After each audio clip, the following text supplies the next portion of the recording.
আপনার সঙ্গে আমি মীনাক্ষী। নর্থপোর্ট থানার পুলিশকে মারধরের ঘটনায় ইতিমধ্যেই শতপ্রণোদিত মামলা করেছে পুলিশ সুলতানের বিরুদ্ধে। এবারে সুলতানের বিরুদ্ধে পুলিশকে মারধরের ঘটনায় মামলা করা হয়েছে, কিন্তু তার তদন্ত করতে গিয়ে যে তথ্য সামনে আসছে সেটা চাঞ্চল্যকর। সুলতান বাংলাদেশি, 20 বছর আগে সে কলকাতায় এসেছিল।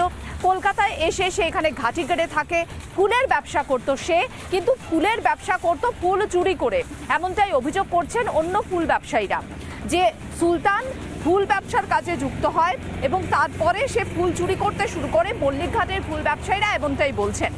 বিপুল মণ্ডল নামে কলকাতায় সে থাকতে শুরু করে। এবার প্রশ্ন হচ্ছে যে বিপুল মণ্ডল নামে কলকাতায় থাকতে শুরু করলো সুলতান, তার পরিপ্রেক্ষিতে সুলতানের কাছে কি প্রমাণ রয়েছে যে তার নাম বিপুল মণ্ডল? অর্থাৎ বিপুল মণ্ডল নামে কি সে কোনো আধার কার্ড, কোনো ভোটার কার্ড, কোনো পরিচয়পত্র বানিয়েছে? এই সমস্ত কিন্তু এখন খতিয়ে দেখছে পুলিশ। স্থানীয়রা কি বলছেন, ফুল ব্যবসায়ীরা কি বলছেন আপনাদের শোনাবো এবং একই সঙ্গে আপনাদের দেখাবো আমাদের প্রতিনিধি এই সুলতানের খোঁজ করতে গিয়ে কি কি তথ্য পেলেন। ওইখানে মদ খেয়েছে, বল করছে, সেসব আমি জানি না। ফুল বেচতো ওর অমনি, আমারই একদিন ফুল চুরি করে বিক্রি হয়ে গেছে। ছেলে কেমন ছিল? ছেলে খুব ভালো। ভালো না কেন? ভালো, আমারই ওখান থেকে মালে চুরি করে বিক্রি দিয়েছিল। ধরে আছে এখানে ওই 1 বছর হলো, 1 বছর 12-13 মহিনা। আচ্ছা, তার আগে কোথায় থাকে? তার আগে কথা হলো সেটা আমি জানি না। আপনারা কি করে বুঝতে পারলেন এ বাংলাদেশি? ওখানে দোকান ছিল, ফুলের দোকান তুলে দিচ্ছে, ও বাংলাদেশি আছে, ওর কাছে থাকতো। আচ্ছা, কি নাম? শাহানা?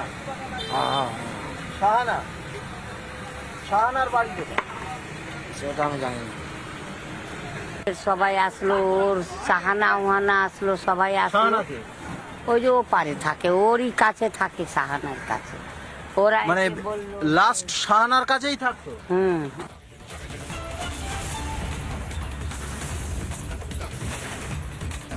তথ্য যা পাওয়া যাচ্ছে এই মুহূর্তে সুলতান সম্পর্কে, যে এই সুলতান বিপুল মণ্ডল নাম নিয়ে সে থাকতে শুরু করে। বাংলাদেশ থেকে সে আসে এবং কলকাতাতে সে থাকতে শুরু করে, ব্যবসার কাজে যুক্ত হয়। সে ফুল চুরি করে ব্যবসায়ীদের কাছ থেকে সে ফুলের ব্যবসা করত, এমনটাই কিন্তু বলছেন এই মুহূর্তে দাঁড়িয়ে ফুল ব্যবসায়ীরা। শোনালাম আপনাদের। আমাদের প্রতিনিধি আর কি তথ্য পেলেন সৈকতের বিশেষ প্রতিবেদনে নজর রাখবো এবার। মল্লিকঘাট ফুলবাজারে যে এলাকায় সুলতানের ফুল দোকান ছিল, এই জায়গায় ফুল দোকান ছিল, এই মুহূর্তে সেই ফুল দোকান নেই। তবে পার্শ্ববর্তী যে ফুল ব্যবসায়ী বা স্থানীয় বাসিন্দা তারা বলছেন যে সুলতান একজন বাংলাদেশি।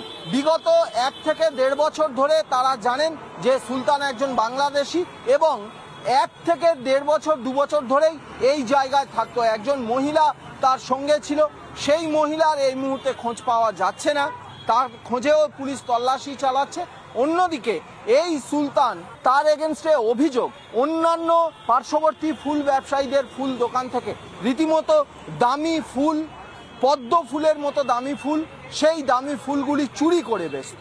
অর্থাৎ বাংলাদেশিরা এই রাজ্যে এসে, এই শহর কলকাতার বুকে এসেই স্থানীয় অর্থাৎ আমাদের রাজ্যের যে সকল ব্যবসায়ী, সেই ব্যবসায়ীদের ব্যবসা নষ্ট করছে। শুধু তাই নয়, রীতিমতো পুলিশকে মারধর করছে। এই যে সুলতান, এই সুলতানের আরও একটা নাম আছে বিপুল। সেই বিপুল নামটা শুধু ডাকনাম নাকি বিপুল নামে কোনো ভারতীয় পরিচয়পত্র তৈরি করেছিল, সেই বিষয়টাও খতিয়ে দেখছে নর্থপোর্ট থানার পুলিশ। ভিডিও জার্নালিস্ট দীপঙ্কর কাঞ্জিলালের সঙ্গে সৈকত, রিপাবলিক বাংলা, কলকাতা।